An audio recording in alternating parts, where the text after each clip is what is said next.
Hola a todos los asistentes, bienvenidos. Buenos días y buenas tardes a todos los que ya se están conectando a esta sexta y última edición, sesión abierta para todo el público de CyberSecurity Summer BootCamp 2020. Hoy contamos, como siempre, con ponentes, con expertos de primer nivel para esta jornada de clausura en la que se va a reflexionar acerca del futuro de la ciberseguridad. Durante las pasadas 5 jornadas de este congreso se han analizado cuáles son las mejores estrategias a seguir en el ámbito de la seguridad digital a nivel global, la importancia de la colaboración público-privada, la aplicación de la ley, centros de respuesta a incidentes, policy makers o concienciación. Todas las sesiones con un enorme éxito de asistencia, de participación, gracias a todos ustedes. Están asistiendo, como saben, a la iniciativa internacional de capacitación en ciberseguridad, organizado en colaboración entre INCIBE, el Instituto Nacional de Ciberseguridad de España y la OEA, Organización de Estados Americanos. Por primera vez se está llevando a cabo de forma íntegramente online, en la que es su 5ª edición y con un enorme éxito. Hoy, última sesión, clausura. Son abiertas al público, como decíamos, a través de plataformas sociales, así que saludamos a todos los que nos siguen a través de redes sociales y, por supuesto, a los usuarios y a los asistentes registrados que han estado con nosotros estos días.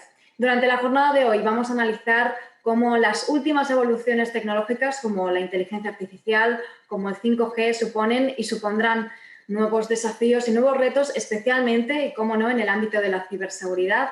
Así que analizaremos cómo lograr una mayor visión, cómo anticiparnos, cómo adaptarnos a esos nuevos cambios. Son algunos de los temas que abordaremos tratando el futuro de la ciberseguridad. Les queremos transmitir de nuevo las gracias por el apoyo que están ofreciendo, la gran interacción en cada sesión. Me presento de nuevo para quienes se incorporen por primera vez. Soy Mónica Valle, estoy guiando a lo largo de las jornadas. Trasladaré también las preguntas a los asistentes que ustedes quieran hacer. Les cuento en ese sentido algunos datos y ya enseguida comenzamos. Las sesiones cuentan con un servicio de traducción simultánea a 4 idiomas, inglés, español, francés y portugués. Pueden ver abajo un icono de interpretación, lo ven en la pantalla. Si acceden a él, pueden seleccionar el canal de audio con el idioma que deseen. Como decía, se pueden hacer preguntas a los ponentes de las keynote y mesas redondas, se realizarán a través de la pestaña de Q&A de preguntas y respuestas, no a través del chat. Desde la organización estarán recibiendo las preguntas, se trasladarán a los ponentes al final y trataremos que sean el mayor número de consultas. Les animamos, como siempre, a participar en redes sociales con ese hashtag CyberSBC 2020.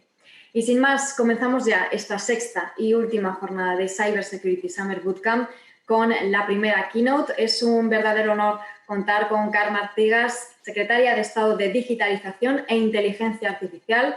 Muchas gracias por su apoyo, por estar con nosotros en esta sesión final, Secretaria.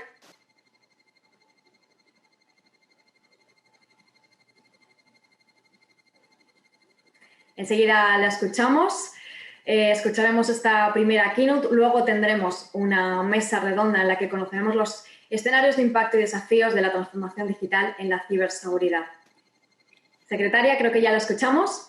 Sí, muchas gracias, Mónica. Bueno, buenos días y buenas tardes o noches a todos los que estáis conectados. Es realmente un placer poder estar aquí y un honor, por supuesto, clausurando este gran evento que justamente hace 6 días inauguraba la vicepresidenta del Gobierno de España y de Estudios Económicos y de Transformación Digital, a quien yo tenía también el placer de acompañar en esa primera sesión. Han pasado 6 días y, como tú comentabas, yo creo que la experiencia no puede ser más positiva. Agradecer desde aquí, por supuesto, a todas las entidades que han hecho esto posible, con especial mención a la OEA y a INCIBE por su esfuerzo personal y, por supuesto, a todos los asistentes que sin vuestra presencia esto no hubiera sido el éxito, que ha sido un éxito sin precedentes, porque cuando vino la pandemia y tuvimos que tomar la decisión de cancelar el evento presencial, todos teníamos muchas dudas de cómo funcionaría y ha sido pues el evento más numeroso de la historia y con más participación, lo que nos está diciendo que la tecnología, lejos de separarnos y crear brechas, si somos capaces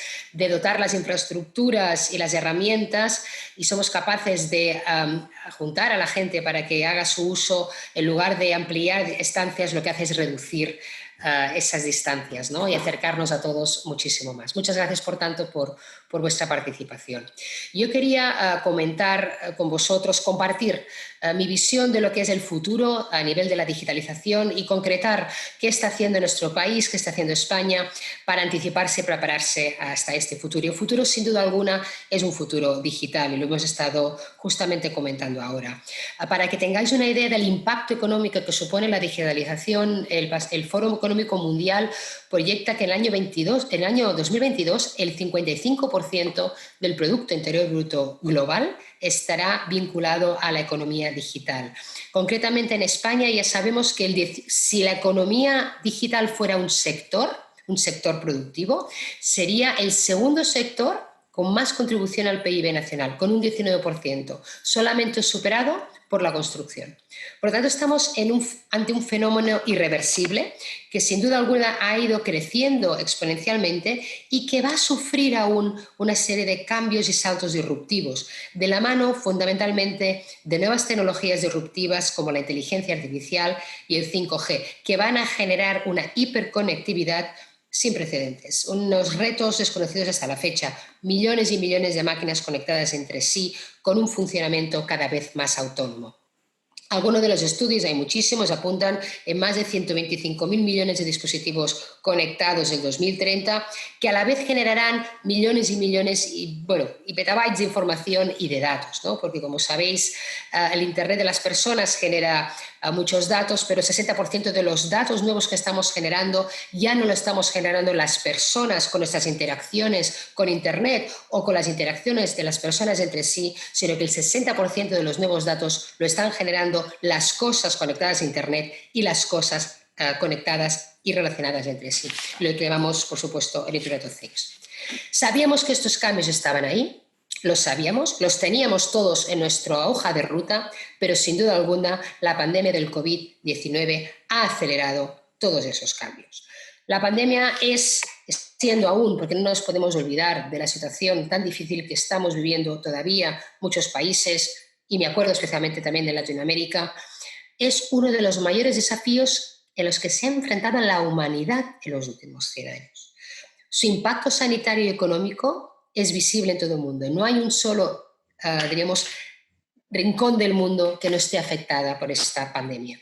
Y más allá, sin duda, de estas cuestiones prioritarias, como es preservar la salud y la sanidad de todos los ciudadanos del mundo, la COVID-19 ha supuesto, sin duda alguna, una aceleración en las prioridades y en las necesidades de digitalización, tanto de empresas como de ciudadanos, como de gobiernos. Estamos haciendo en 6 semanas cosas que habíamos pensado que éramos incapaces de hacer en 6 años.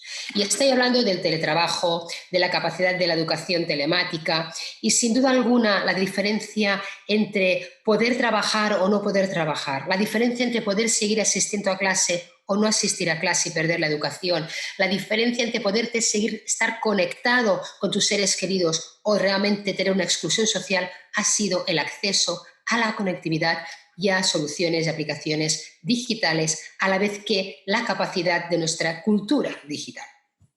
Y por lo tanto, estos factores nos deben llevar a una reflexión sobre nuestro futuro inmediato y redefinir, sin duda, nuestras prioridades.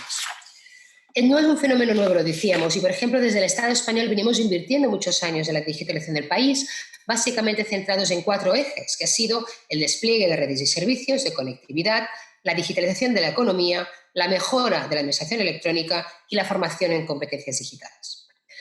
La prueba de fuego que ha supuesto la pandemia nos ha demostrado que lo habíamos hecho muy bien, nos habíamos preparado muy bien a nivel de conectividad digital. De hecho, bueno, yo hago la broma porque es que es así, España es el único país del mundo donde no ha caído Netflix, y esto es un tema interesante. Yo también digo que nadie se acuerda que no ha caído la administración digital.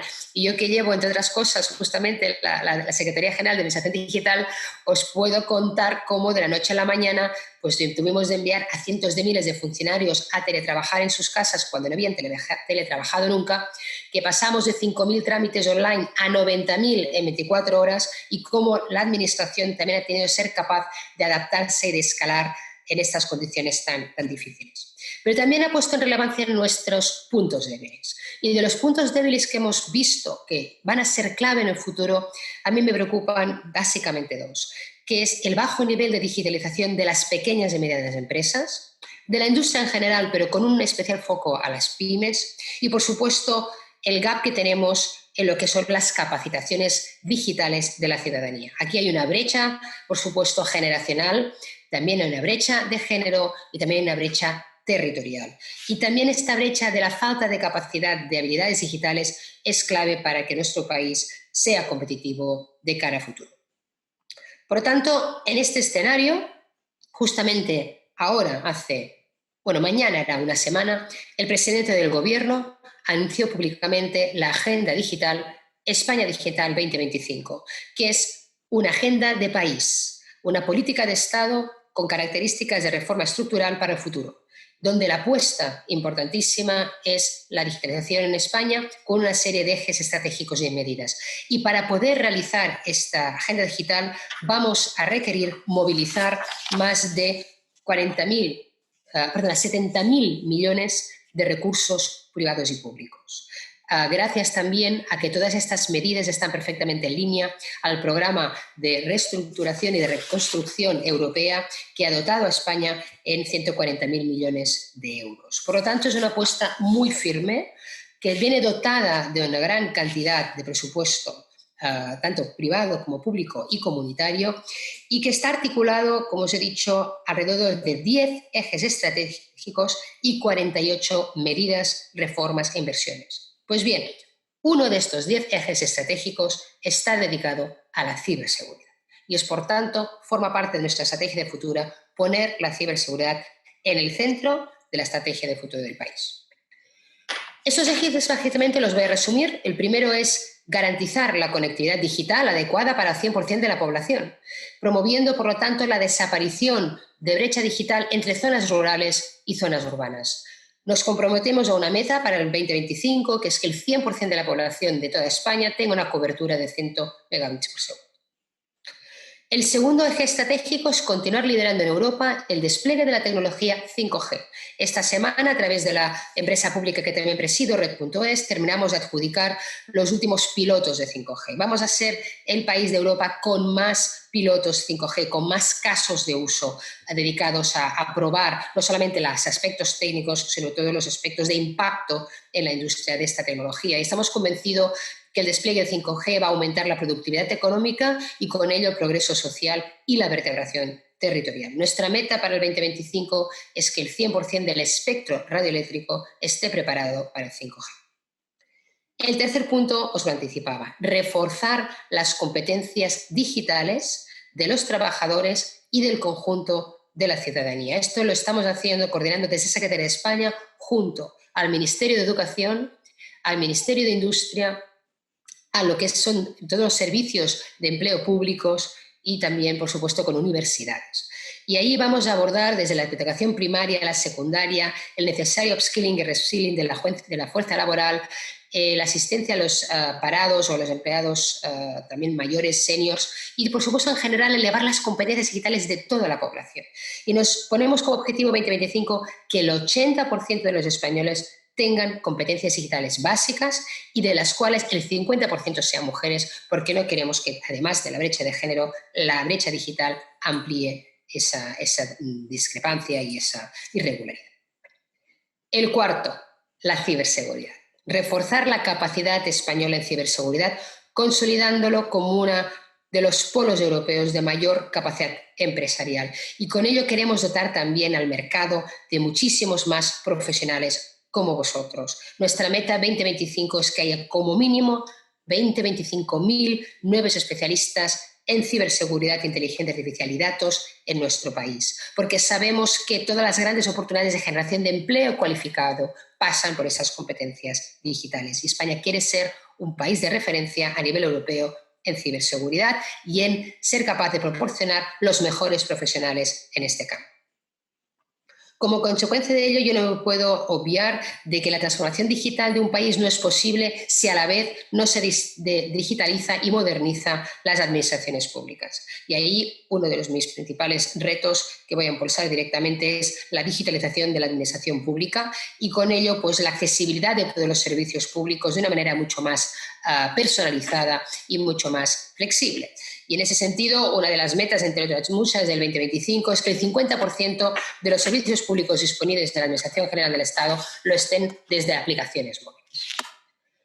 El sexto eje supone acelerar la digitalización de las empresas y en especial atención a las micropymes y a las startups, porque también la digitalización nos genera grandes oportunidades para creación de nuevas empresas digitales y de nuevos modelos de negocio. Nuestro objetivo para 2025 es que el 25% de la contribución del comercio de las pymes sea en comercio electrónico. Tanto en comercio electrónico, las pymes tengan una presencia mínima del 25%, porque ahora realmente no están presentes. El séptimo eje supone también acelerar el modelo productivo en lo que hemos llamado macroproyectos tractores de transformación sectorial.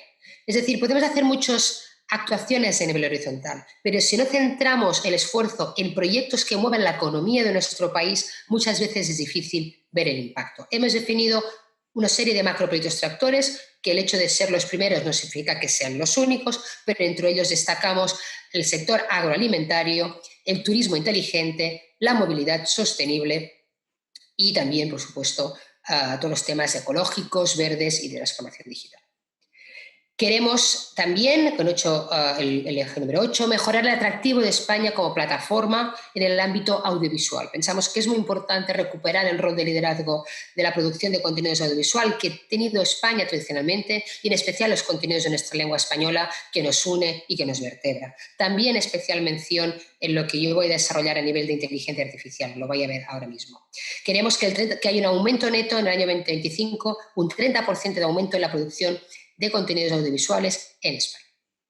El noveno eje, le estaba comentando, es favorecer el tránsito hacia una economía del dato, garantizando la seguridad y privacidad y aprovechando las oportunidades de la economía del dato a nivel de la inteligencia artificial. Y ahí es donde os decía que también tenemos un objetivo de utilizar y promover el uso de la lengua española en el desarrollo de la inteligencia artificial y convertirnos en líderes nuestro país junto con los países de habla hispana. Y nos tenemos como objetivo que el 25% de empresas utilicen la inteligencia artificial y las analíticas avanzadas y el Big Data de manera habitual en el año 2025. Y todo ello, y voy al último 10, el último eje, que no significa que sea menos importante y todo lo contrario, todo eso lo tenemos que hacer garantizando los derechos de la ciudadanía. Y justamente hace una semana abrí el grupo de trabajo, hace ya 2 semanas abrí el grupo de trabajo para la elaboración de una Carta Nacional, de una especie de constitución digital sobre los derechos digitales de la ciudadanía. No podemos desarrollar la economía digital, la economía del dato, sin preservar nuestros derechos como ciudadanos. Por tanto, nos comprometemos a elaborar esta Carta Nacional sobre derechos digitales. Sin duda alguna, estos 10 ejes que se traducen en 48 medidas mejorarán la productividad y favorecerán el crecimiento económico de nuestro país. Pero a nadie se le escapa que también suponen una extensión de la superficie de riesgo y especialmente del riesgo cibernético. Y por eso querría detener un poco más en el eje estratégico que he enumerado, que es el número 4, que es la ciberseguridad. La ciberseguridad, no os lo tengo que decir a vosotros, es sin duda alguna un elemento crítico para el éxito de estas políticas, no solamente de España Digital 2025, sino para cualquiera de los procesos de transformación digital que quiera abordar cualquier país del mundo.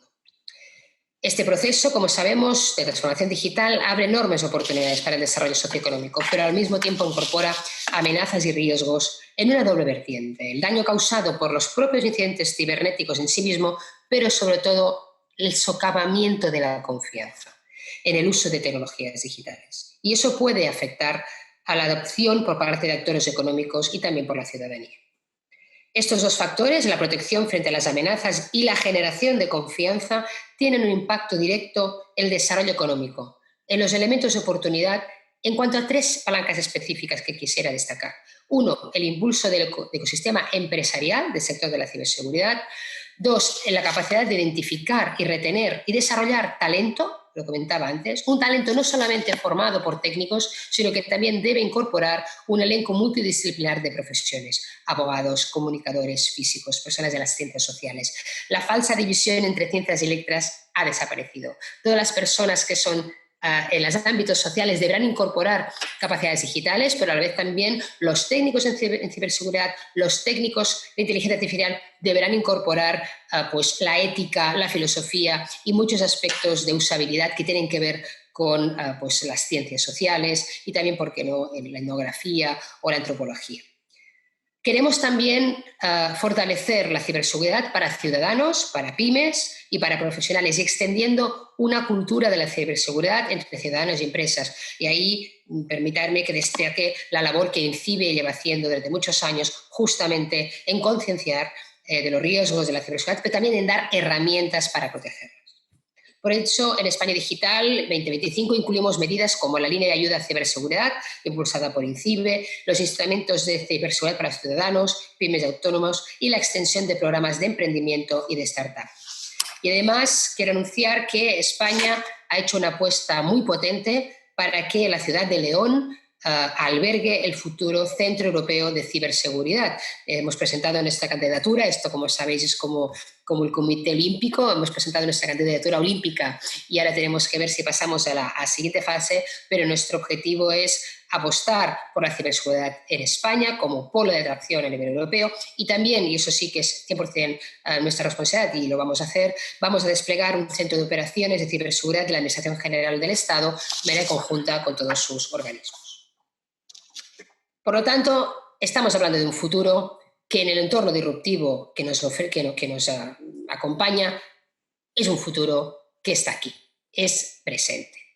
España Digital 2025 plantea, por tanto, un horizonte a 5 años en este entorno de permanente cambio, por lo que somos muy conscientes de la capacidad de adaptación, de flexibilidad y de colaboración con otros actores públicos y privados, y también incorporando otro tipo de puntos de vista, van a ser claves para el éxito de la estrategia. Y también serán claves los recursos que se pueden destinar a su puesta en marcha. Vamos a movilizar muchísimos millones de euros, es una apuesta muy decidida y también el reto no solamente está en saber lo que queremos hacer y en tener los recursos, sino sobre todo en nuestra capacidad de ejecución. Estamos seguros que el país, el 2025, será un país distinto, que habrá un cambio de paradigma y nuestra apuesta de España es hacer todo eso, como os he comentado, cerrando brechas digitales, sociales, territoriales y teniendo siempre el factor medioambiental presente. No hay nada más que deciros sobre todo que en este futuro que ya es presente, vosotros vais a ser actores principales, el futuro no está escrito, lo escribimos cada día, todos y cada uno de nosotros con nuestras decisiones y yo creo que vosotros, por vuestra generación y por la formación que estáis adquiriendo en esas sesiones, vais y tenéis que ser actores principales para definir el futuro que queremos. Muchísimas gracias a todos y aquí me tenéis para apoyaros. Muchísimas gracias, secretaria, por esta fantástica keynote, clausurando esta sexta jornada de CyberSecurity Summer BootCamp. Tenemos algunas preguntas para usted que han ido haciendo los asistentes. Una de las preguntas es, vamos a ver, ¿cuáles serían los pilares para crear una cultura digital en un país? Le preguntan. Muy bien la pregunta porque separas competencias de cultura, ¿no? En los análisis que hemos hecho de la necesidad de un plan nacional de competencias digitales, separamos lo que es competencias básicas, avanzadas y específicas, ¿no? Cuando hablamos de la ciberseguridad estaríamos hablando de competencias específicas. Avanzadas serían pues, las cosas que se pueden hacer en la educación, por ejemplo, secundaria o también en la universidad. Y las competencias básicas serían aquellas que toda la ciudadanía debería poseer, desde la capacidad de interactuar en una videoconferencia, tener teletrabajo, etc. Pero has hablado de algo muy importante que es lo cultural. Y lo cultural es lo que cuesta más de cambiar, ¿no? Y yo tengo experiencia en haber hecho cambios culturales, tanto en entornos privados como públicos, y cultural es entender que las cosas se pueden hacer de manera distintas y cuestionar lo que ha funcionado hasta ese momento. Y eso no está nada escrito, porque una de las claves del cambio de paradigma es que vamos a tener que estar aprendiendo y desaprendiendo cada día de nuestra vida.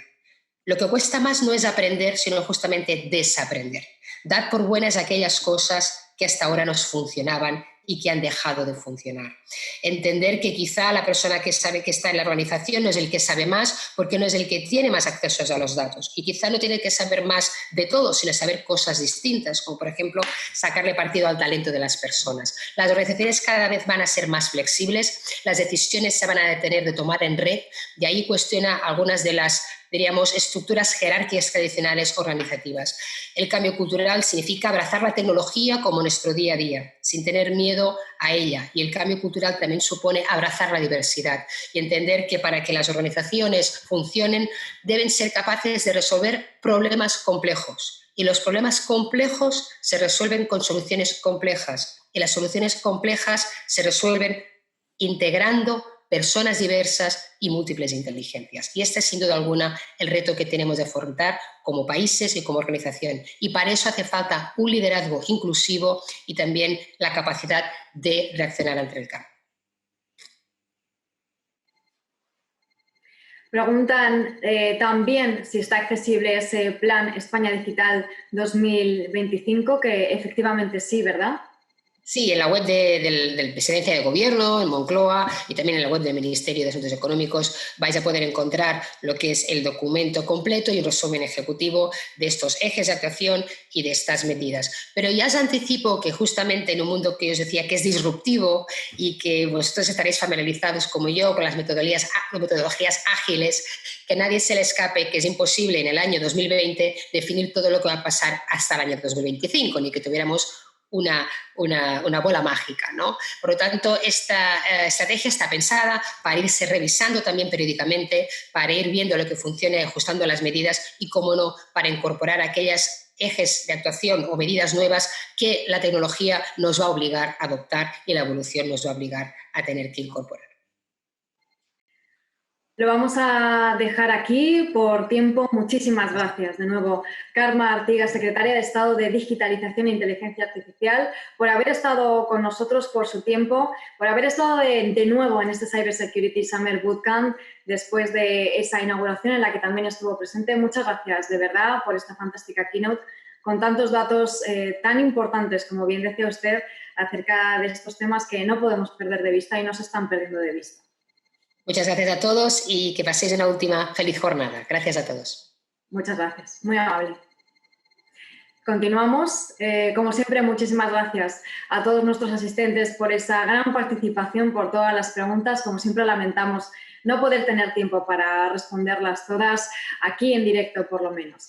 Seguimos, continuamos y vamos a dar paso ahora a la mesa redonda, última mesa redonda de este evento, de este CyberSecurity Summer BootCamp 2020.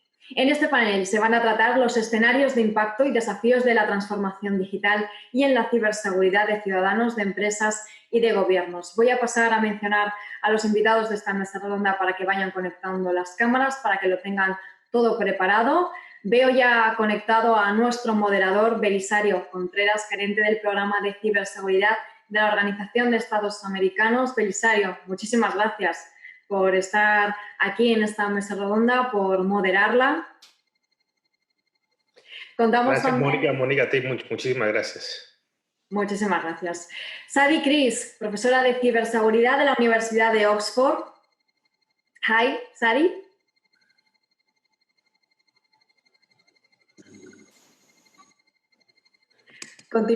Contamos también con Víctor Muñoz, consejero presidencial, económico y de transformación digital del Gobierno de Colombia. Hola, Víctor. Hola, buenos días. Hola, buenos días. Ya le vemos, fenomenal. Y por último, Mark Ryland, director de la oficina del CISO de Amazon Web Services. Hi, Mark. Good morning.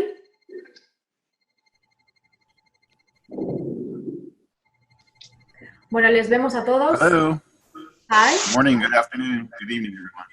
Thank you for joining us. Pues muchísimas gracias a todos. Belisario, le cedo el testigo. Muchas gracias de nuevo por estar con nosotros y todo suyo cuando quiera, por favor. Gracias, Mónica, y muy buenos días a todos y a todas. Vamos a tratar de que este panel sea interactivo y vamos a hacerlo también bilingüe, así que por favor les agradezco estar con el botón de la interpretación abajo. Good morning, everyone. I would like to say, well, this is going to be a bilingual panel.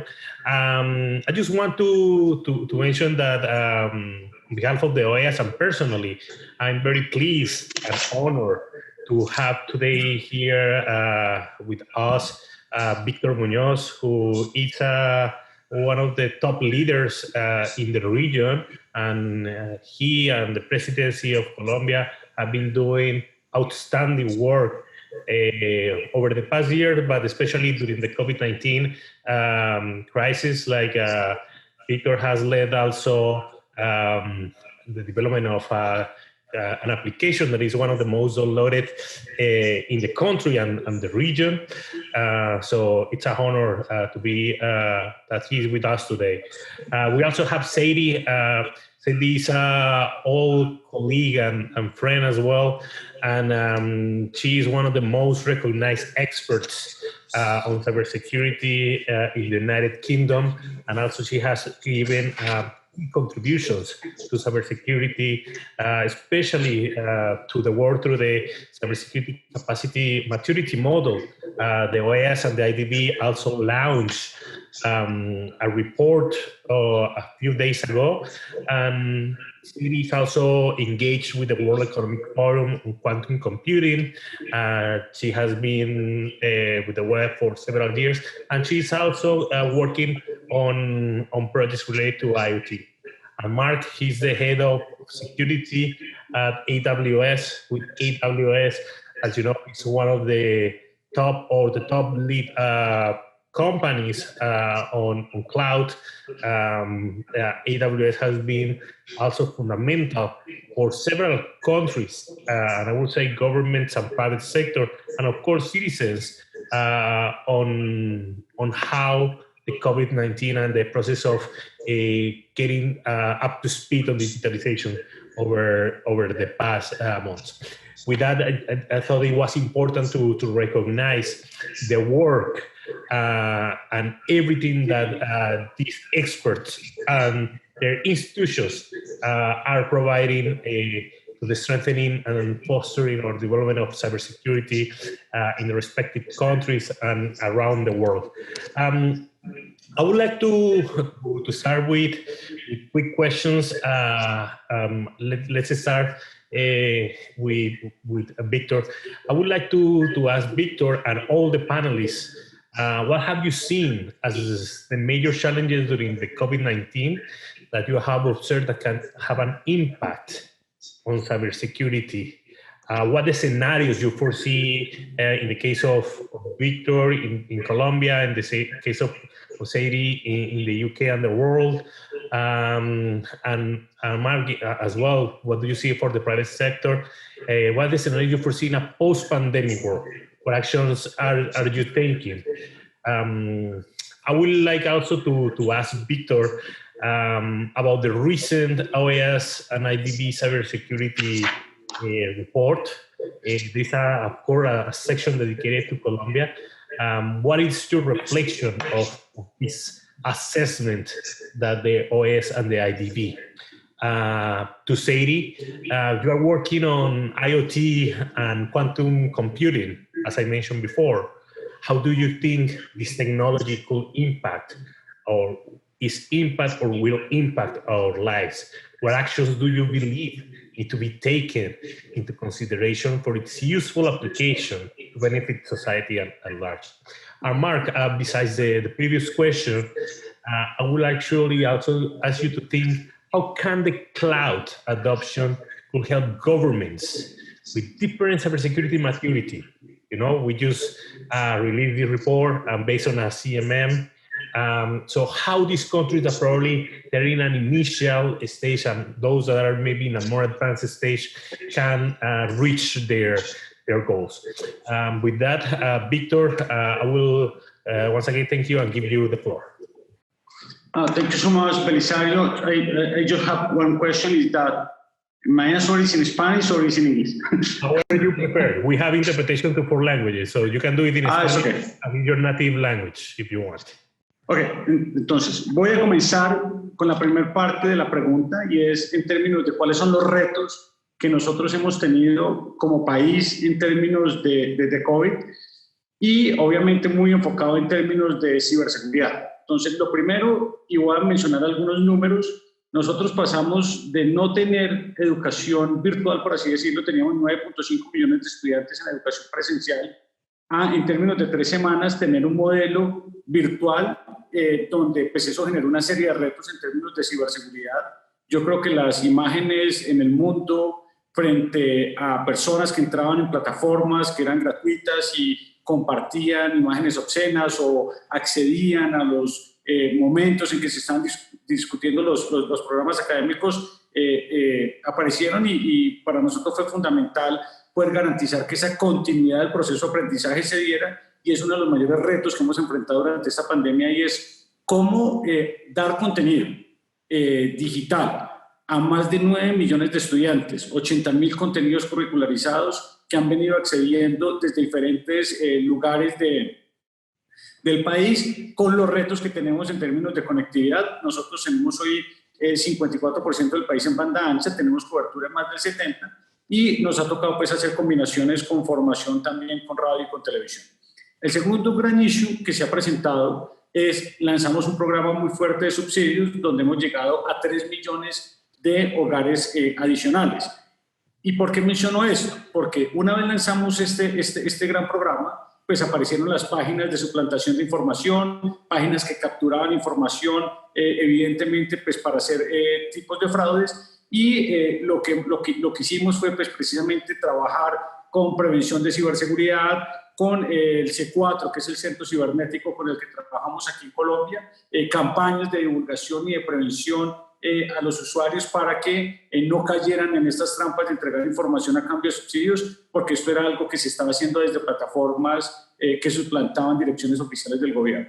Lo tercero tiene que ver con el e-commerce. Nosotros pasamos de tener 350.000 transacciones día de e-commerce a 600.000 en promedio día, pero en Colombia además tuvimos un programa que se llamó el Día Sin IVA, donde llegamos a un pico de 1.200.000 transacciones. Entonces, en ese momento también se presentaron unos intentos importantes de fraude, y al final cuando nosotros miramos las estadísticas, y yo tengo algunos números acá, es en términos reales el malware, el phishing, la suplantación de sitios web han tenido incrementos inclusive hasta del 300% si nos comparamos con meses anteriores. Entonces, en términos de retos, pues ha sido muy importante, porque esta es una nueva realidad que se va a mantener. Digamos que la virtualidad, el trabajo remoto, que es algo que olvidé mencionar, pasamos de tener 127.000 personas a tener más de 3.5 millones de personas haciendo trabajo remoto, con lo que esto implica en temas de bring your own device, plataformas que no estaban listas, VPNs que no estaban configuradas, y lo que generó, digamos que las primeras semanas en términos de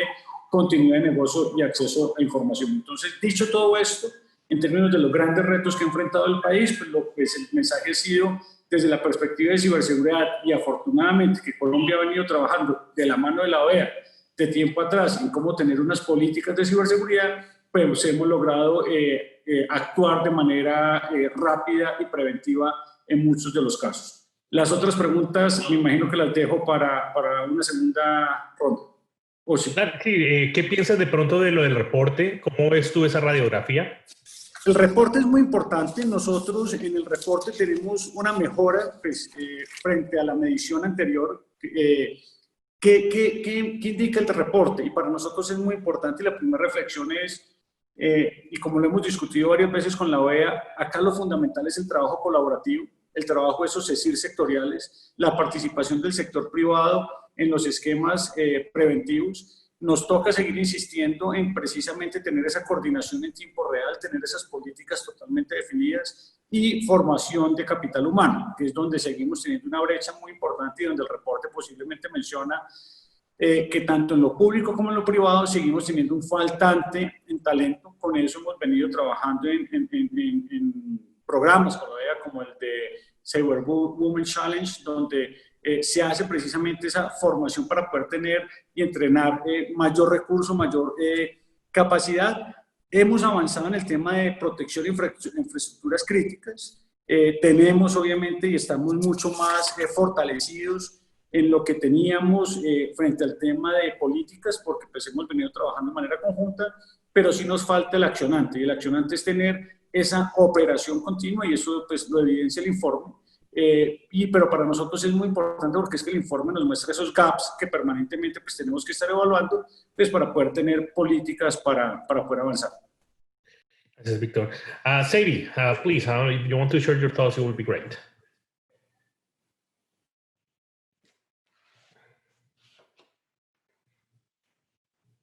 Sadie. It will be good to hear, like, what do you foresee as the future scenarios in a post-pandemic world? What actions you think, like Oxford has taken in this regard, besides working on what the world expects, a vaccine, of course, but on cyber, and also to work on quantum computing and IoT, which I will share the link to the report in a bit. What actions do you believe need to be taken into consideration for an useful application to benefit the society at large? Thanks, Belly, and thank you for the invitation. It's a great honor to be here today. I guess I should start with the COVID because I feel that Victor covered the issues very succinctly and very well. And this massive transformation everybody had to make very quickly to remote working and service delivery across the entirety of societies. And of course, that's tested our security architectures and our ability to scale up that kind of remote working very quickly and to worry about the endpoints being people as well as devices, of course. And in a way, the internet's saving the world and kept at least some of our economies and our societies moving.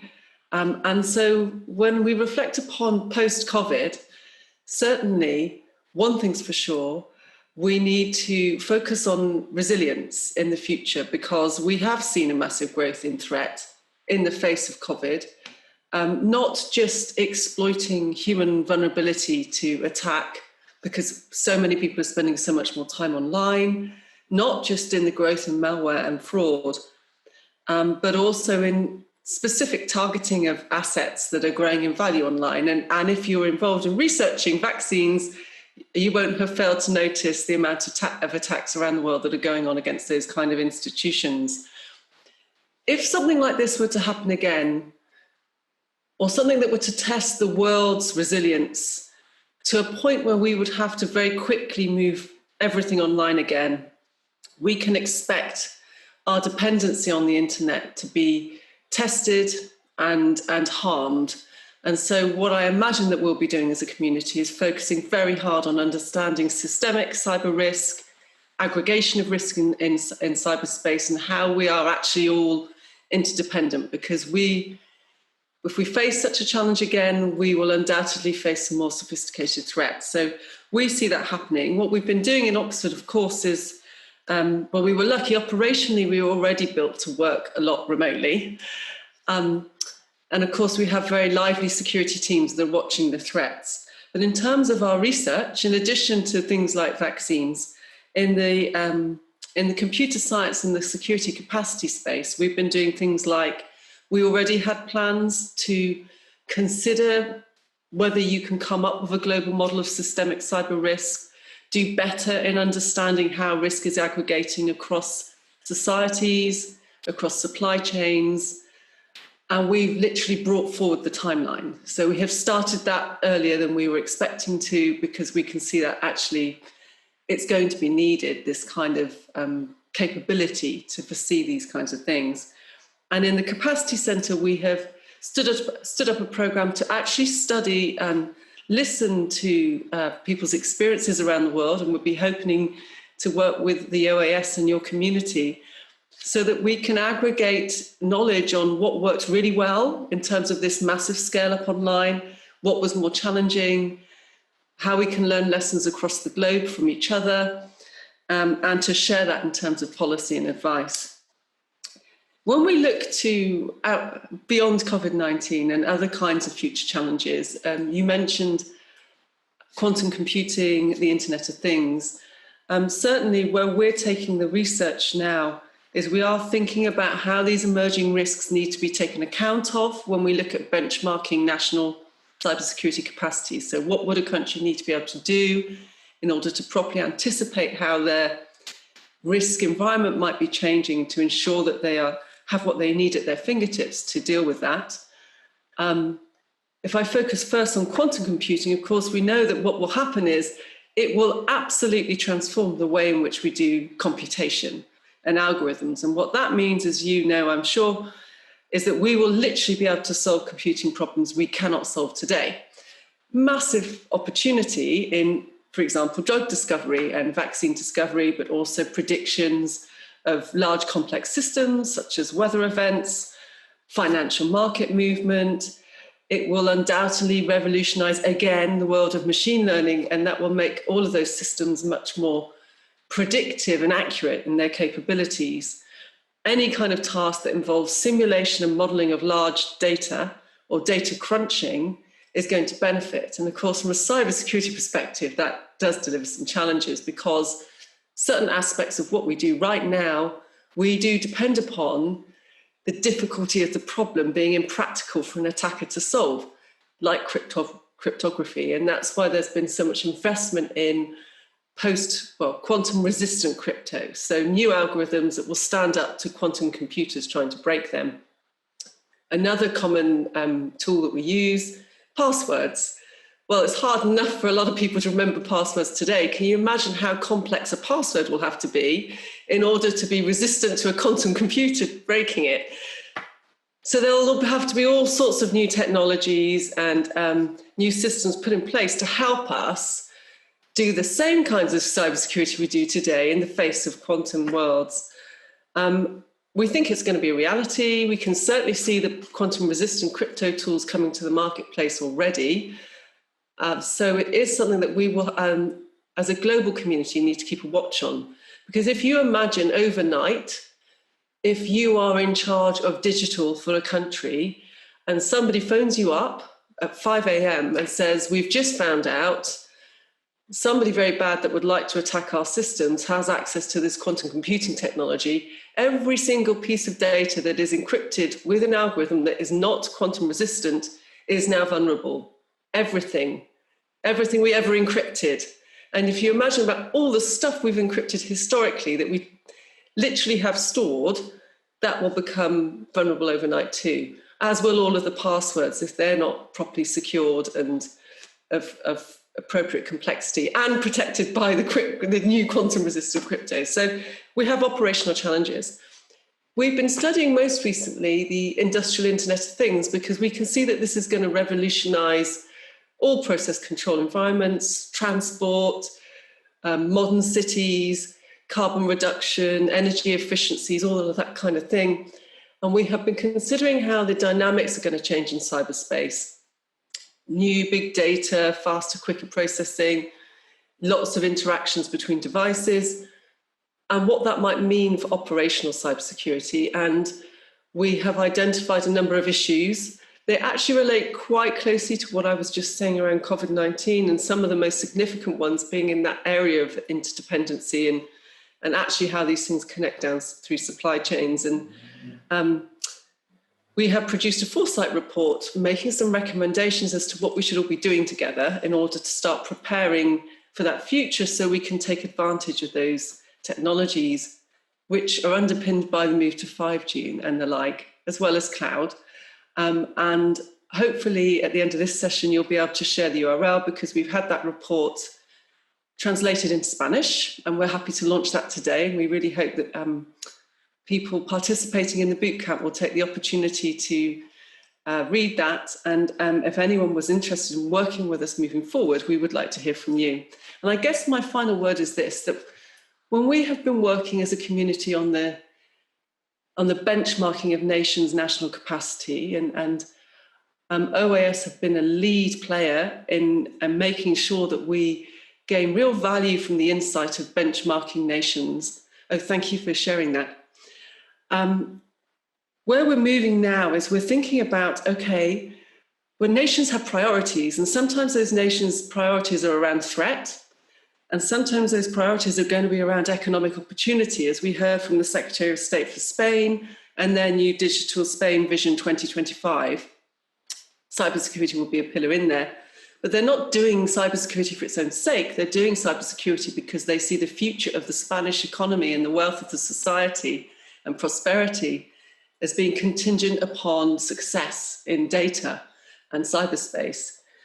And so we can see that we need to move beyond just a benchmark of national capacity and towards some tangible advice for how you prioritize investments towards whatever that opportunity might be. So you might be a country that sees itself having the smart cities of the future, being a world leader in smart cities and carbon footprint reduction, or you might be a country that sees itself attracting the best, most interesting manufacturing of the future because you can support the most intelligent, data-rich factory environments, or whatever that economic opportunity may be. And we think that there's some work that could be done on helping to prioritize cybersecurity investment towards those opportunities, as well as, for example, if you feel your whole economy is contingent upon advanced machine learning, having a think about how you prepare for those kinds of threats too. Thanks, Belly.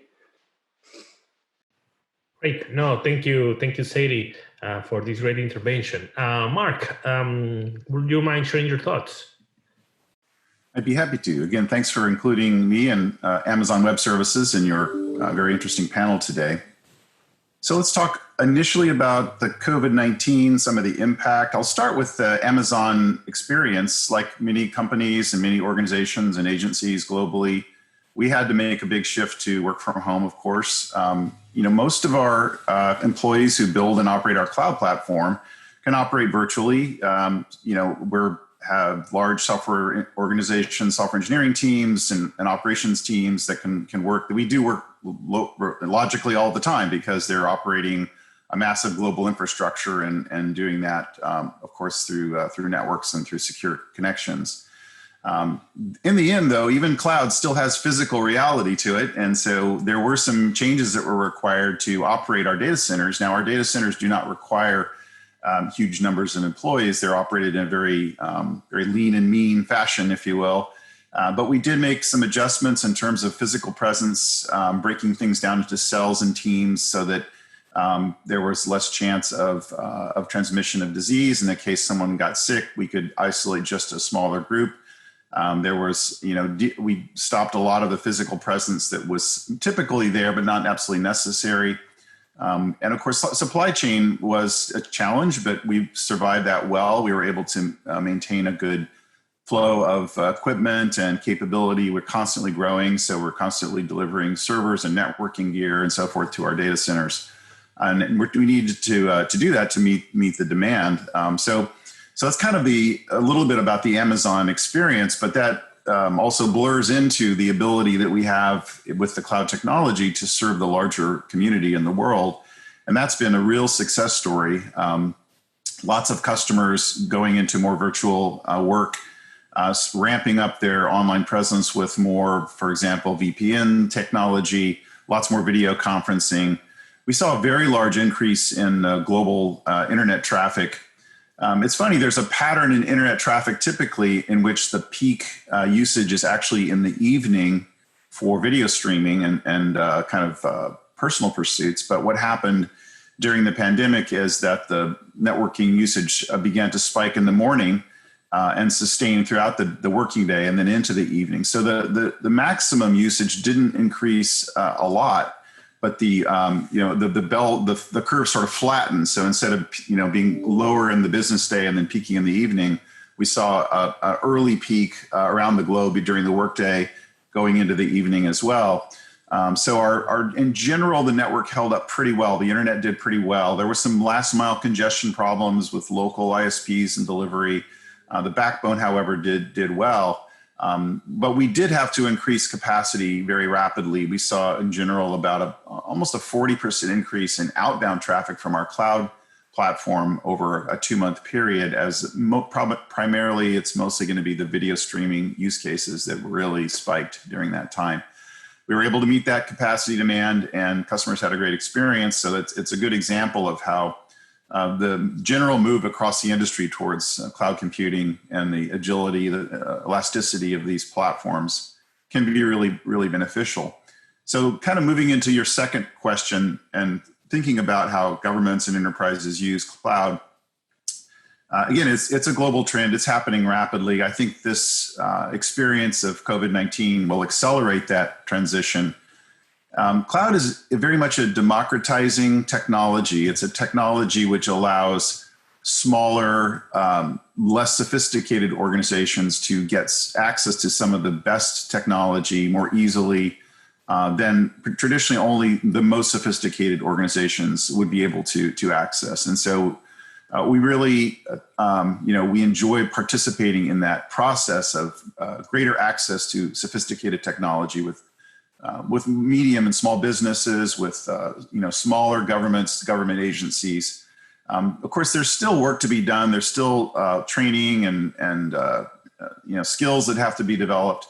But the use of these sort of what we call software-defined infrastructure, where instead of people building out equipment and buying all this gear, you're learning to use software, to use APIs, to use user interfaces, to provision, deploy, operate your IT infrastructure. This has been a real benefit to organizations, to governments around the globe as they modernize their systems, and also build the capacity to interact with their citizens. One of the really interesting trends that we saw in the last few months is we have a number of customers globally in governments who have built their own version of something like Zoom. We have a building block service, which we call the Chime SDK, where a company with pretty small amount of code can essentially build their own private version of this kind of Zoom experience. So we have government agencies around the globe that are considering this kind of the new normal. We're going to have to interact with our citizens, whether it's a pension organization, a licensing bureau. We're going to need to interact with them over the network in a way that we never had to before. But they may not be comfortable using commercial off-the-shelf products for that, because we've seen some experience of cyber issues with some of the commercial products. So it's an interesting trend is the fact that now, with a relatively small amount of custom code, governments can essentially deploy a private sort of teleconferencing capability and use that for citizen interaction. So that's been an interesting and an exciting development to see. Couple of words on quantum computing. It's a great topic. I think the good news is the industry is acting very responsibly, trying to get ahead of the problem before it becomes a problem. Our company and many others and many research institutions have been participating in what's called post-quantum crypto PQC sort of contest, a very serious one, experts evaluating other experts. It's a very global effort. It's kind of being right now supervised under the auspices of the National Institutes for Standards and Technology in the US, NIST. There's just been another down selection of rounds. They started off with about 80 submissions. Oh, sorry about that. Got a classic background noise from working at home. About 80 submissions were then narrowed down to about 26. And then just in the last few weeks, we've seen that narrowed down to about 15 finalists. And so the industry is really homing in on encryption algorithms that are very quantum resistant. And we've actually deployed in production a early version of that, protecting our key management system. So I think we're in a pretty good shape. I think over the next few years, you'll begin to see commercial solutions that anticipate the challenges that are expected to come from the general purpose quantum computer when it comes to information security. But it's certainly an important topic and one to keep an eye on. One good thing that I'll mention, it's kind of a bit of a detail, but the most vulnerable algorithms are what are called public key or asymmetric encryption algorithms. And these are used typically for network traffic and network interaction. So we really got to get ahead on that one. Somewhat better news is the symmetric encryption algorithms, ones used for just storing data on a storage device, for example, are not as vulnerable, it appears, according to current research, to quantum sort of challenges. So we have a bit more runway there, I think, and I think we'll be able to accomplish that. But it's certainly something that we have to be active and vigilant, because we don't want to. As Dr. Creese was saying, wake up one day and realize that an attacker has access to things that we thought were safe. So there's a bit of an overview covering both the Amazon experience, use of cloud, and the way that cloud has been very helpful, I think, in this time of crisis. And it really accelerated an existing trend towards using pay-as-you-go, elastic software-defined infrastructure rather than buying and deploying physical equipment. And then a bit on quantum as well. So thanks for your questions. Thanks to you, Mark. And if you hear a fire truck, that's my daughter as well. So actually, I believe that's one of the good things about being working from home. So I'm sure everyone is enjoying a little bit of time with their beloved ones, with their family. At least I am. I'm sure you love to be with your dog, right? Yeah, it's interesting. It's a humanizing experience. We used to feel embarrassed when we were working at home and we'd hear a child's laughter in the background, and now it's become the new normal. And I think it's an improvement personally. I think it's great. Yeah, that and the doorbell when you have more deliveries, right? Amazon calling. Amazon, I need to, and I'm sorry, I don't want to this is not official views of the OAS, nor its member states, nor INCIBE, but I need to say that thank you, Amazon, because I would say my life lately with too many deliveries. Victor, I don't know if you're still there. We want to ask you a couple of final questions, Victor. So I would like to go through this final round. But I want to, it's a unique opportunity to have you here with over 500 people from the region. And many of these countries have developed, or let me change to Spanish, sorry. Muchos de estos países han desarrollado. No, it's okay. I don't care with the question in English. Many of these countries have developed or are developing or are thinking on developing an app like similar to Corona app. And I was in a panel the other day. So please, if you can share with us, how is the government guaranteeing human rights like privacy and all the information that it's handling? That's question number one about the app. The second one, you mentioned the importance of collaboration, of engaging the stakeholders. How do you see the government working with the private sector, the civil society, and the academia in the implementation of a recent cybersecurity policy that actually you led? How do you see that? And the third question, it's awareness and education have been identified as a key elements in order to equip end users in a secure technology. Colombia is advancing tremendously on digitalization and internet access. You just had the 5G allocation. This is your third cybersecurity policy. Would you mind sharing what are some of the plans to increase awareness and education at all levels of the society? I mean, every single Colombia, like your aunt, your daughter, whoever. So sorry to ask you this, but this is a unique opportunity to have you here. Bueno, voy a responder en español. Voy con la primera, el tema de Corona. Entonces, hablando de Corona, varias cosas. Corona es la primera aplicación oficial del gobierno para todo el tema de lucha contra el COVID. Es importante mencionar que es una aplicación que no solo, como muchas de las aplicaciones en el mundo, sirve para recolectar información de las personas que reportan cuál es su estado de salud, sino que es una aplicación que tiene una capacidad para permitir ayudar, guiar, entregar información relacionada y cómo es la manera en que las personas pueden manejar protocolos sanitarios, protocolos en el trabajo, protocolos para acceso a servicios. Entonces tiene guías y componentes muy completos de enseñanza, pero también tiene un tema y es acceso a componentes asociados a educación, donde las personas que, como ya mencionaba, 9.5 millones de personas salieron de formación presencial, pueden acceder a los contenidos que son 80.000 contenidos curricularizados de educación formal en colegio. ¿Esto qué tiene de importante? Corona es una aplicación que han descargado, primero, 11 millones de colombianos. Es la aplicación más descargada en la historia de Colombia. No es un número menor porque esto es algo que se logró en un término de 90 días. Lo segundo, es una aplicación cero rating. ¿Esto qué significa?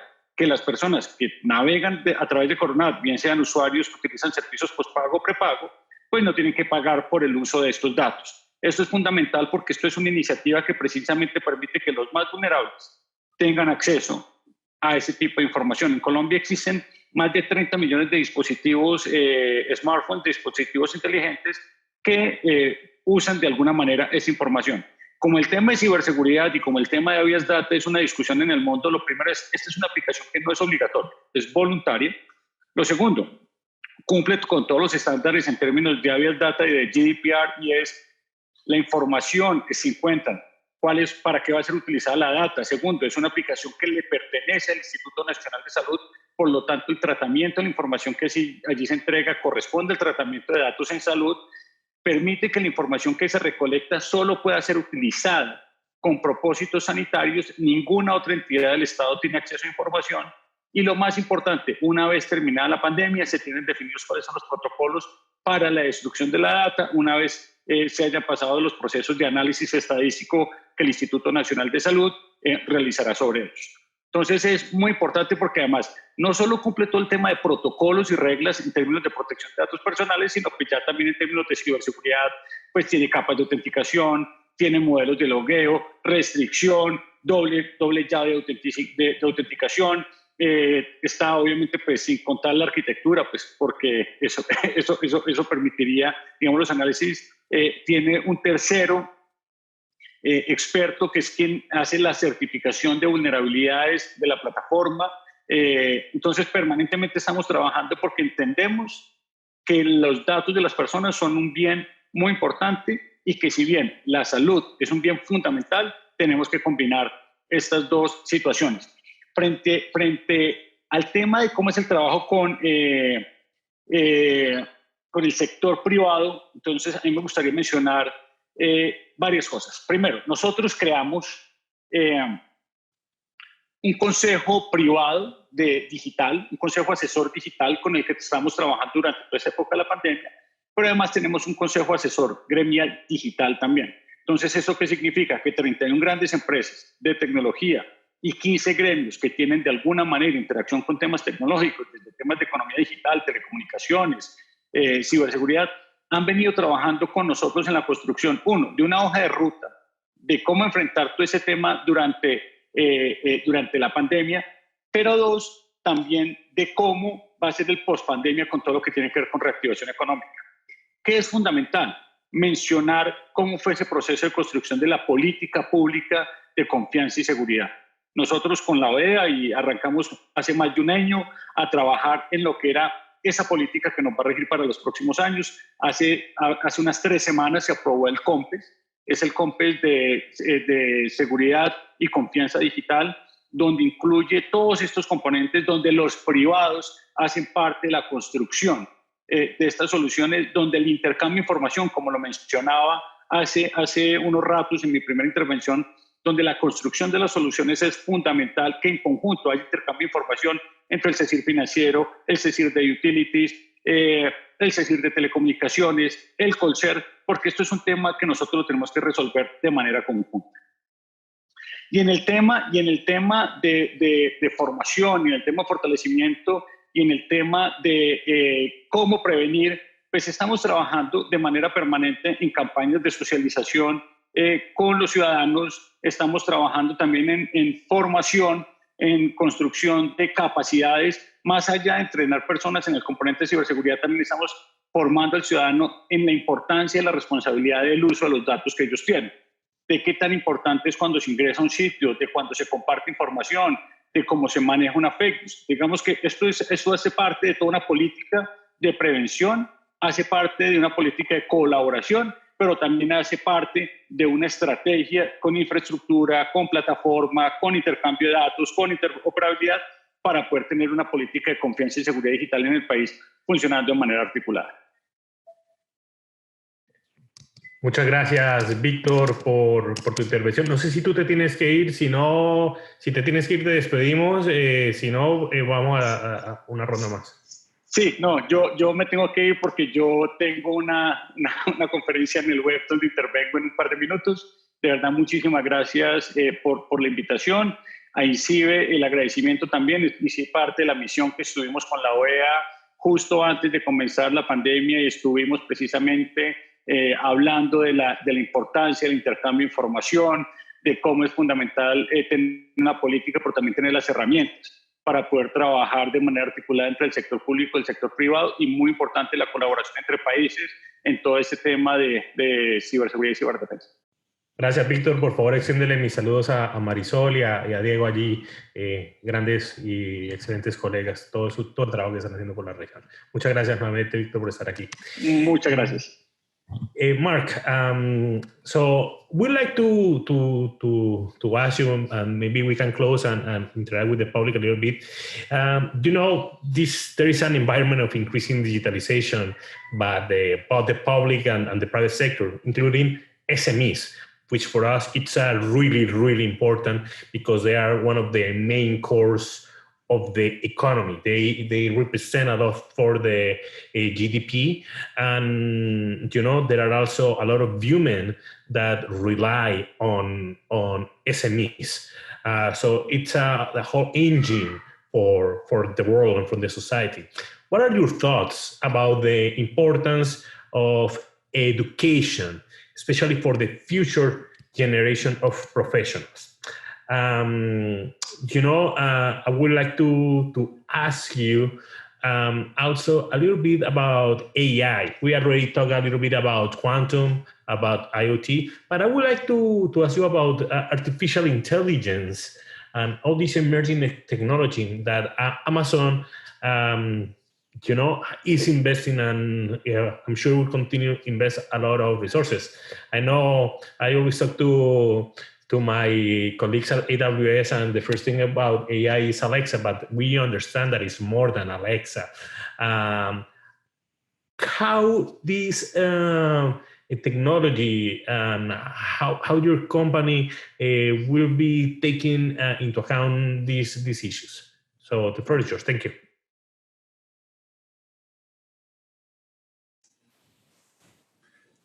So those are great questions.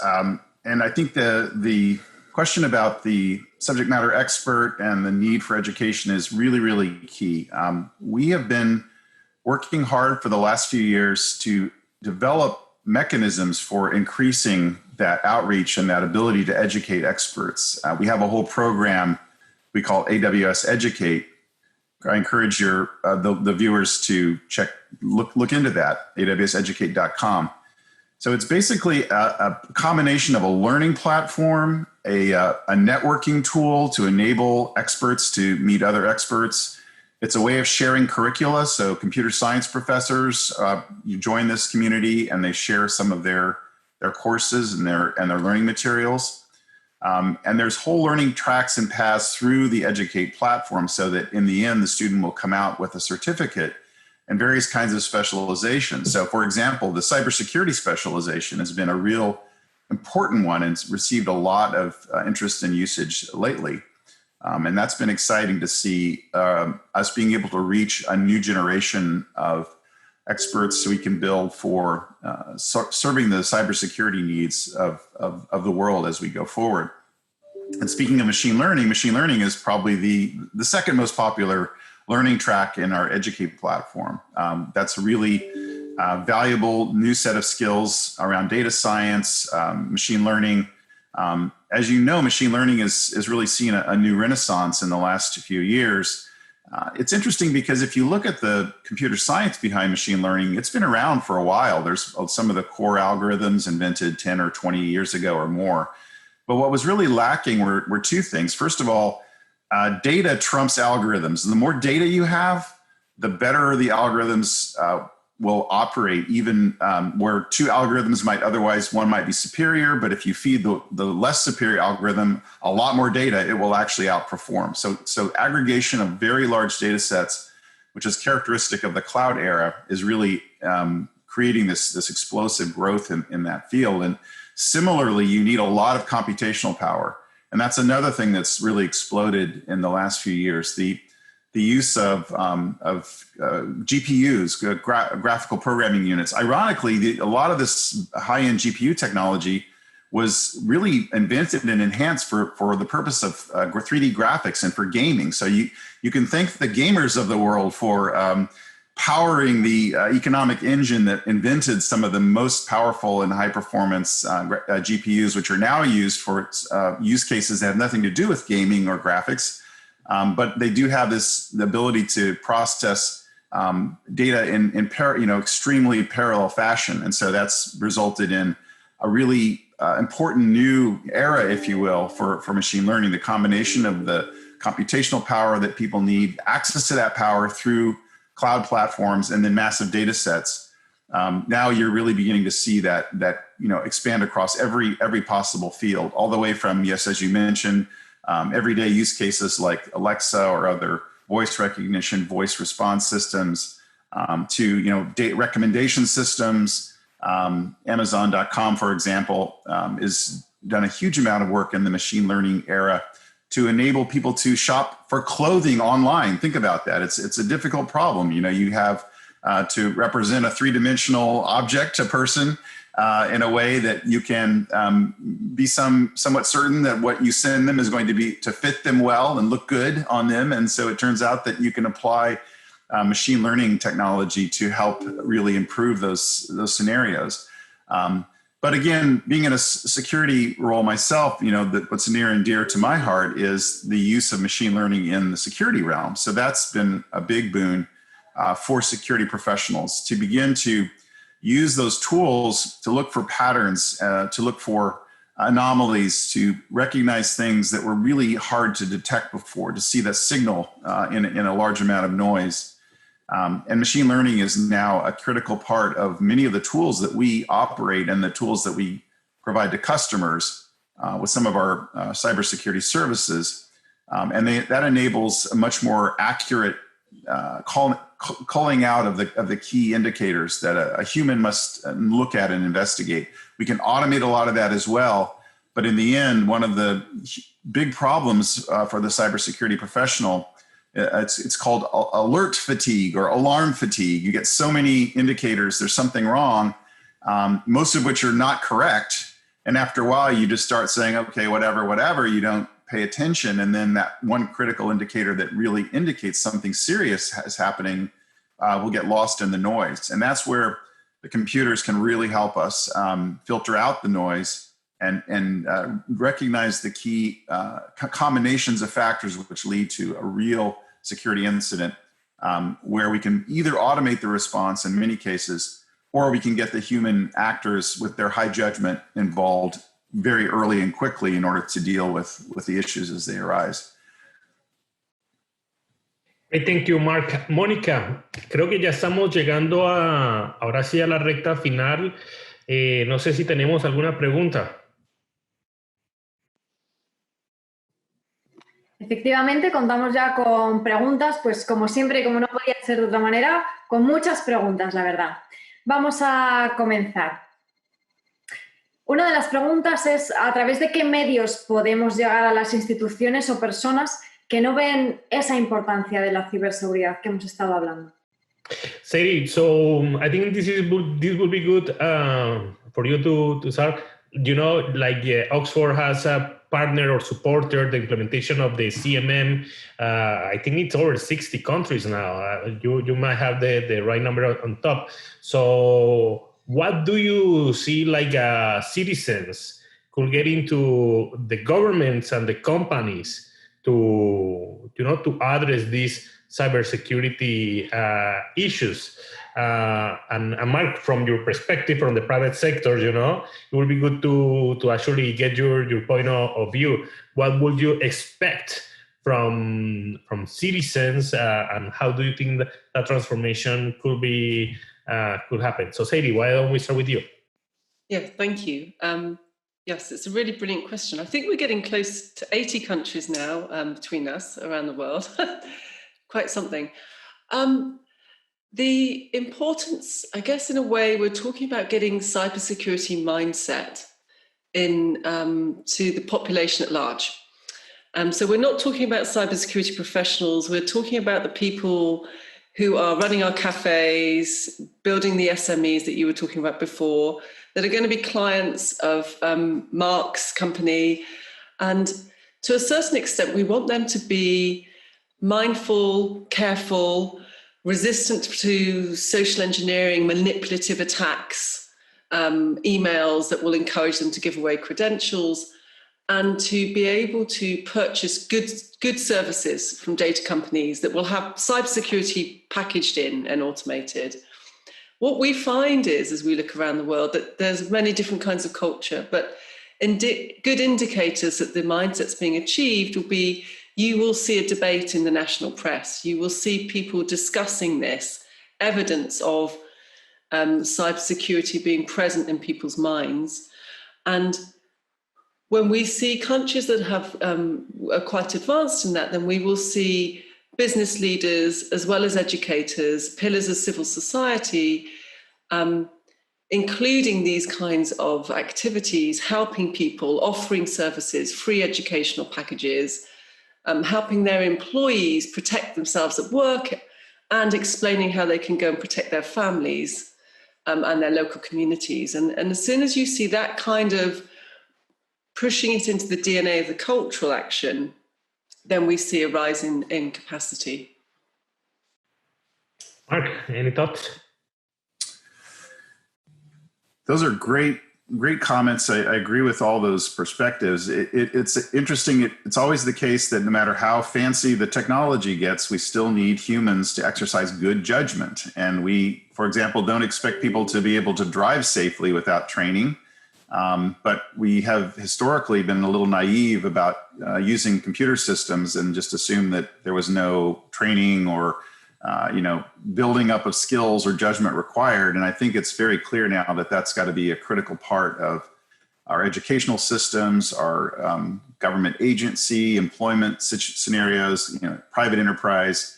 I think it's becoming much more typical now that in order to be a responsible member of the cyber community, that we as an organization and all other organizations are building that type of security training and awareness into our kind of daily routines. But it'll take some time. We still see, it's a little bit daunting, the number of people that will still click on a pretty obvious phishing link that has a lot of warning signs around it, so to speak, if you have a little bit of training or paying close attention.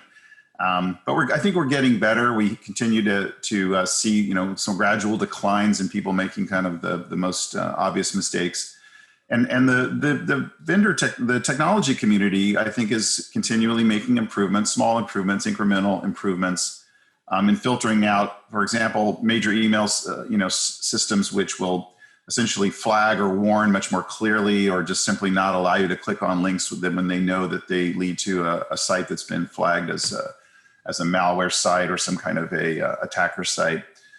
So, I'd say the tide is gradually rising to improve the overall cyber health of our communities. But of course, there's a lot of bad actors who are also getting more sophisticated. So it's a kind of it's a battle and it's a race. But I think overall, I'm optimistic about the future. I think we're going to cut down a lot more on some of the spam and phishing problems, which really plague our end user community. I think another very, very typical problem of historically has been failure to patch systems. People literally never patched their old servers, their old desktops, and so forth. And that is, again, gradually changing. I think the advent of the mobile phone ecosystem, where the phone vendors have become very aggressive about sort of forcing upgrades and forcing patches and making it so your device just doesn't work correctly or won't install the latest apps unless you keep up with security patches. That's set a good leading indicator. And the latest versions of the Windows and Mac operating systems, I think, are much more secure than the older ones were. So lots of good things happening to make the kind of end user scenarios more secure. And on the back end, using, again, modern technologies, more automation, using things like cloud technology to automate processes that used to be very manual and require a lot of labor intensive, but not require any real judgment, just having to type commands and hit enter a bunch of times on a bunch of systems. That's not what we want our security professionals to be doing. We want them to be automating their tools, using automated tools as much as possible to do those things and then applying their skills where high judgment is required. So I think, again, making progress, lots to be done. And we're excited to be working with lots of great customers across government, across the private enterprise to make it easier and safer for people to participate in this global ecosystem. Great, thank you. Mónica, no sé si tenemos alguna última pregunta para ya cerrar estelarmente y después darle la palabra al embajador Josué Fiallo, vicepresidente del CICTE. Efectivamente, luego tenemos la clausura con el embajador y con Rosa Díaz, directora general de INCIBE. Más preguntas, sí, tenemos muchas, Belisario. Vamos a ver cuál hacemos a continuación. Bueno, se ha comentado el uso de aplicaciones relacionadas con la salud, por la pandemia actual y los mecanismos para evitar ese uso indebido de los datos. También se ha comentado que una vez superada la situación, pues que se va a eliminar toda esa información, ¿no? Pero se preguntan los asistentes si creen que a pesar de eso, pues este tipo de actualizaciones van a abrir un nuevo escenario sobre el uso de la información personal y también, importante, cómo se van a gestionar esos datos sanitarios. Okay, so yeah, and also before going to that question, Monica, because I saw that one of the questions, a couple of participants were asking about the ethics and what we think, which we believe it's essential and very important. And they were asking about how the OAS engage on ethical things. From our side, of course, we are an organization that works based on mandate. Nevertheless, our engagement with academia, with the civil society, with the private sector is essential to guarantee and that ethic. That's why today we have the honor of being here with Sadie and with Mark. So going to the question, Sadie and Mark, they were thinking and they were asking about, you know, the amount and the use of apps and the data that they are collecting. If you believe this data will be erased, and also how do you see that things will change on the use of data in the future? With that, we close this and we will give the floor to the General Director of INCIBE and to the Ambassador of Dominican Republic to the OAS. Mark, why don't we start with you? I think we're seeing a gradual shift in kind of the public view of some of the app ecosystem, the web ecosystem, where many services that were offered for free were powered by advertising, and advertising would mean the use and exchange of lots of potentially private information.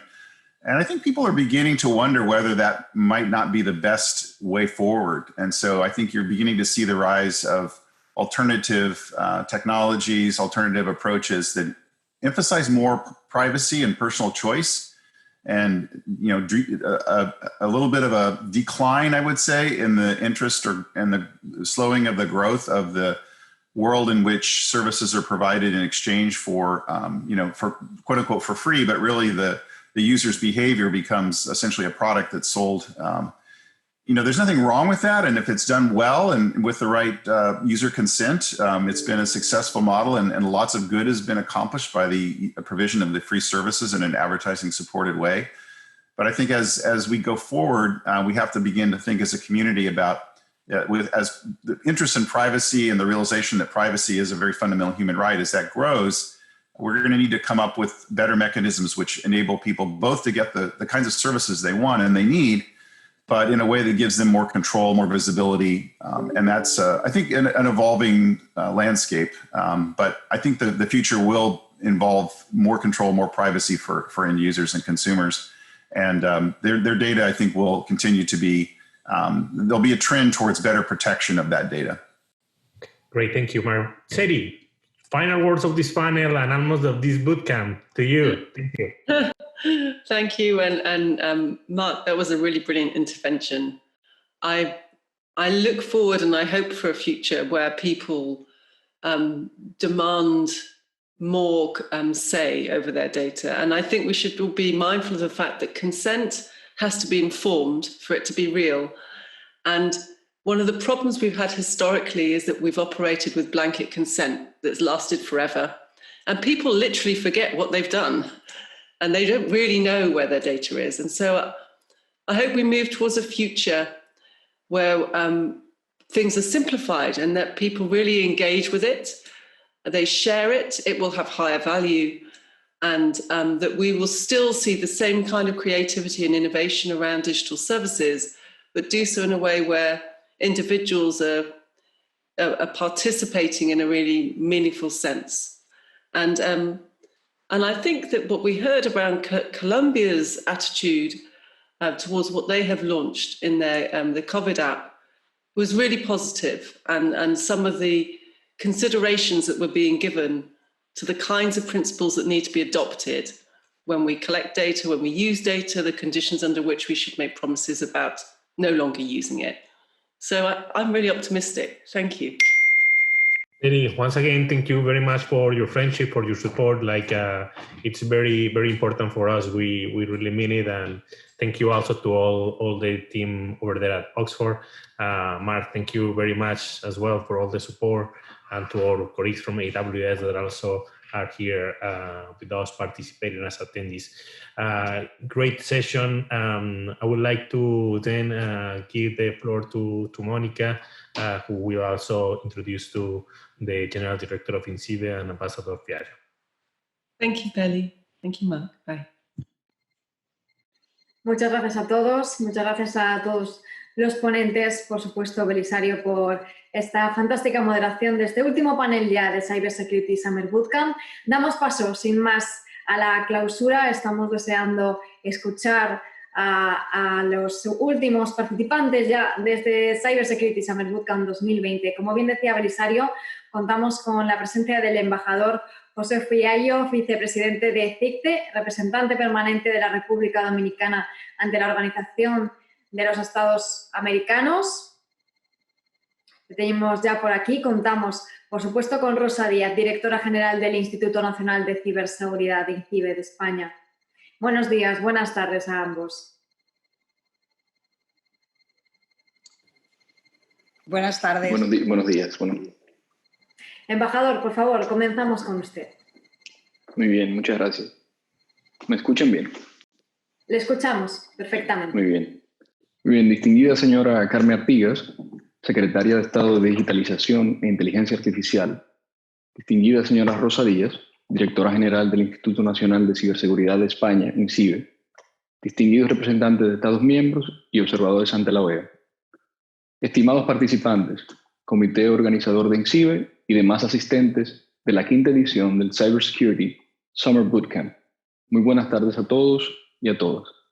Es un placer para mí y para el Gobierno de la República Dominicana dirigirme a ustedes hoy en representación de la Vicepresidencia del Comité Interamericano contra el Terrorismo, CICTE, en el cierre del CyberSecurity Summer BootCamp, el cual fue desde todo punto de vista un evento muy exitoso, especialmente dadas las circunstancias actuales. Durante las últimas 2 semanas han podido aprender de profesionales altamente calificados, quienes compartieron sus experiencias relacionadas a la creación de equipos de respuesta ante incidentes cibernéticos y el desarrollo de políticas nacionales de ciberseguridad, entre otros temas interesantes. A lo largo de este evento, pudieron encontrarse cara a cara con múltiples dilemas a los que se enfrentan día a día técnicos de ciberseguridad, formuladores de políticas y agentes de aplicación de la ley. La tecnología está cambiando exponencialmente todos los días y las amenazas que rodean estas tecnologías son cada vez más sofisticadas. En los últimos meses, debido a la pandemia del COVID-19 y las medidas de distanciamiento físico vigentes, hemos visto un incremento en el uso de plataformas digitales para realizar acciones cotidianas que antes solíamos hacer de manera presencial, como estudiar, trabajar, comprar alimentos, pagar cuentas, entre otras.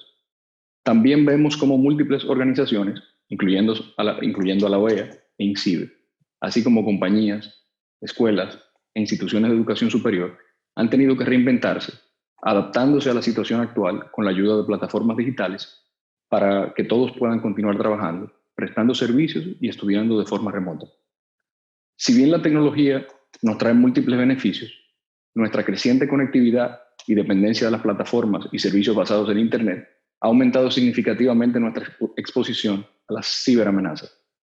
Para combatirlas, es imprescindible un cambio estructural en torno a la ciberseguridad. Sin embargo, esto solo será posible con la coordinación nacional y la cooperación internacional, así como a través de la participación activa de diferentes sectores de la sociedad en este proceso. Es fundamental reconocer la ciberseguridad como una responsabilidad compartida, ya que todas las partes interesadas tienen un papel que desempeñar en la construcción y el mantenimiento de un ciberespacio seguro. La colaboración y la cooperación entre los estados, el sector privado, las ONGs, el mundo académico y los ciudadanos deben ser parte de la solución. La naturaleza transfronteriza del Internet requiere una estrategia transnacional. Como vicepresidente del CICTE y representante permanente de la República Dominicana ante la Organización de los Estados Americanos, quisiera expresar que para obtener los beneficios y prevenir las amenazas asociadas con el uso de Internet, debemos centrarnos en 4 áreas principales. Primero, desarrollo de capacidades e intercambio de información y experiencias. Segundo, colaboración transfronteriza para reducir el delito cibernético y mitigar posibles ataques. Tercero, protocolos claramente establecidos para proteger las fronteras nacionales en el ciberespacio. Y cuarto, la promoción de medidas que incluyan perspectivas de género y grupos vulnerables, para así recoger sus perspectivas y promover un ciberespacio más inclusivo y diverso.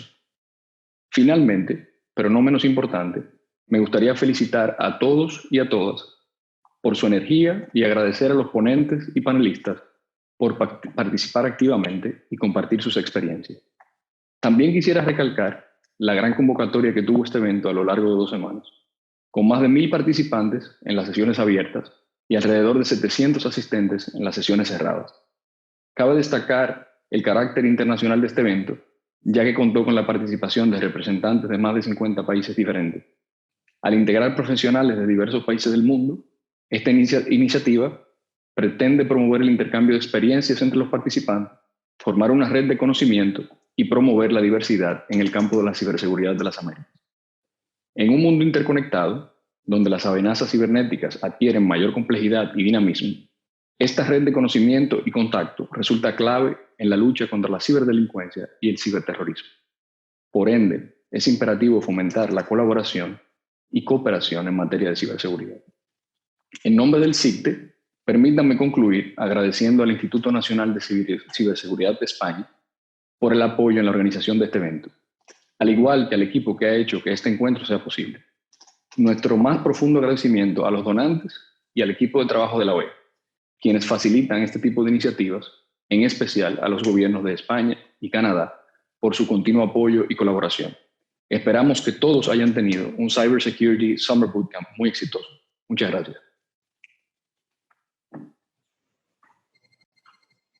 Muchas gracias, embajador, por sus palabras. Continuamos con las palabras de Rosa Díaz, directora general del Instituto Nacional de Ciberseguridad, INCIBE de España. Rosa, por favor. Gracias, Mónica.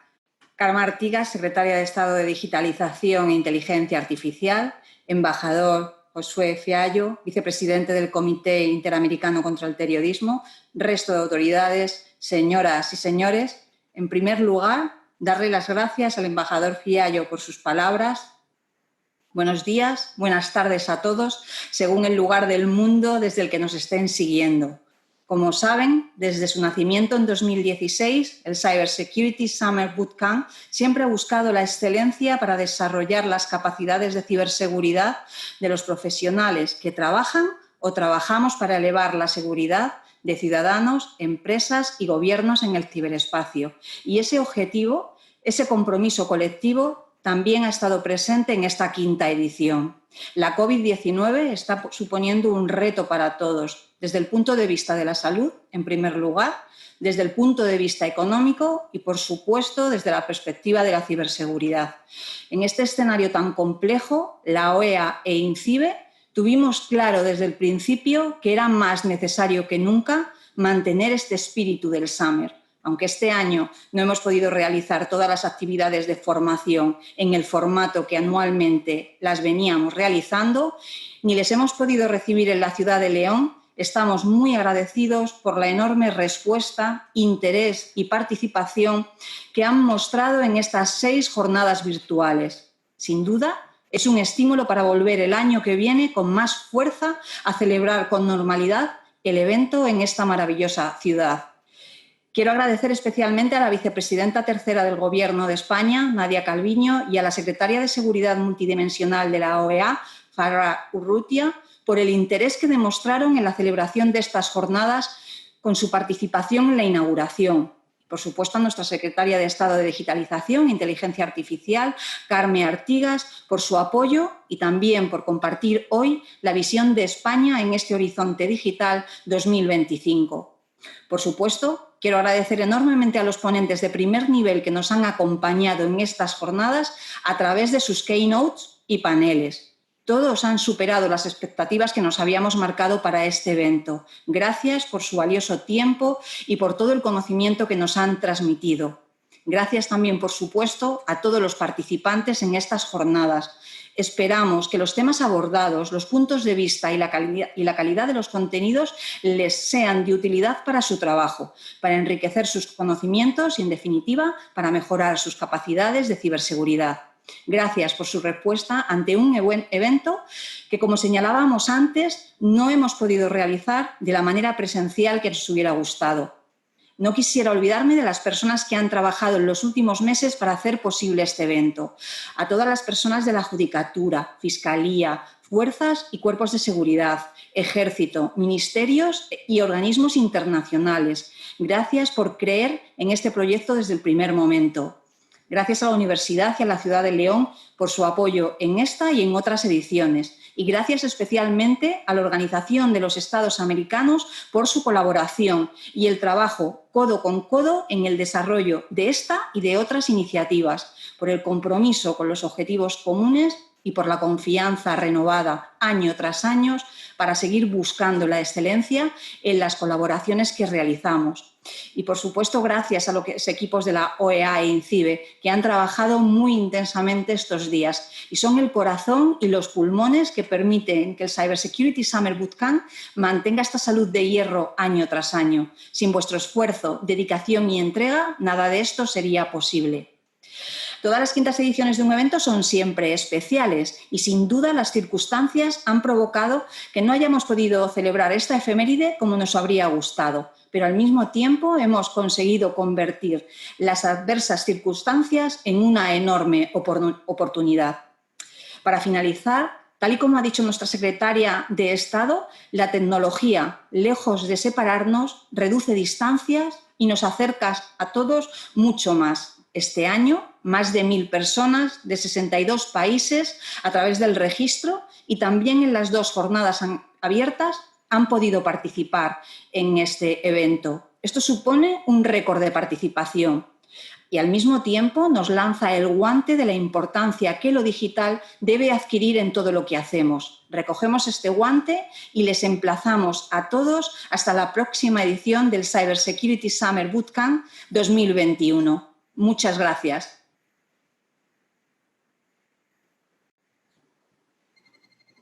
Muchísimas gracias a ambos. Gracias, embajador José Fiallo. Muchas gracias, Rosa Díaz, directora general del Instituto Nacional de Ciberseguridad de INCIBE. Aquí damos por finalizado este CyberSecurity Summer BootCamp 2020. Como bien han dicho, con un gran éxito esta quinta edición. Ojalá la próxima en León de nuevo, todos juntos. Muchas gracias a todos los que nos han acompañado, asistentes. Gracias, por supuesto, Carme Artigas, Secretaria de Estado de Digitalización e Inteligencia Artificial, a los fantásticos ponentes, moderadores y, de nuevo, gracias a todos por el interés, interacción y participación. Un síntoma de que este congreso se ha organizado de una forma excelente. Enhorabuena a esa organización, tanto de INCIBE como de la OEA, y significa también que la ciberseguridad interesa y mucho, lo que sin duda es una noticia más que fantástica. Sobre todo esperamos que hayan disfrutado, que hayan aprendido. Muchas gracias a todos, cuídense mucho y hasta siempre.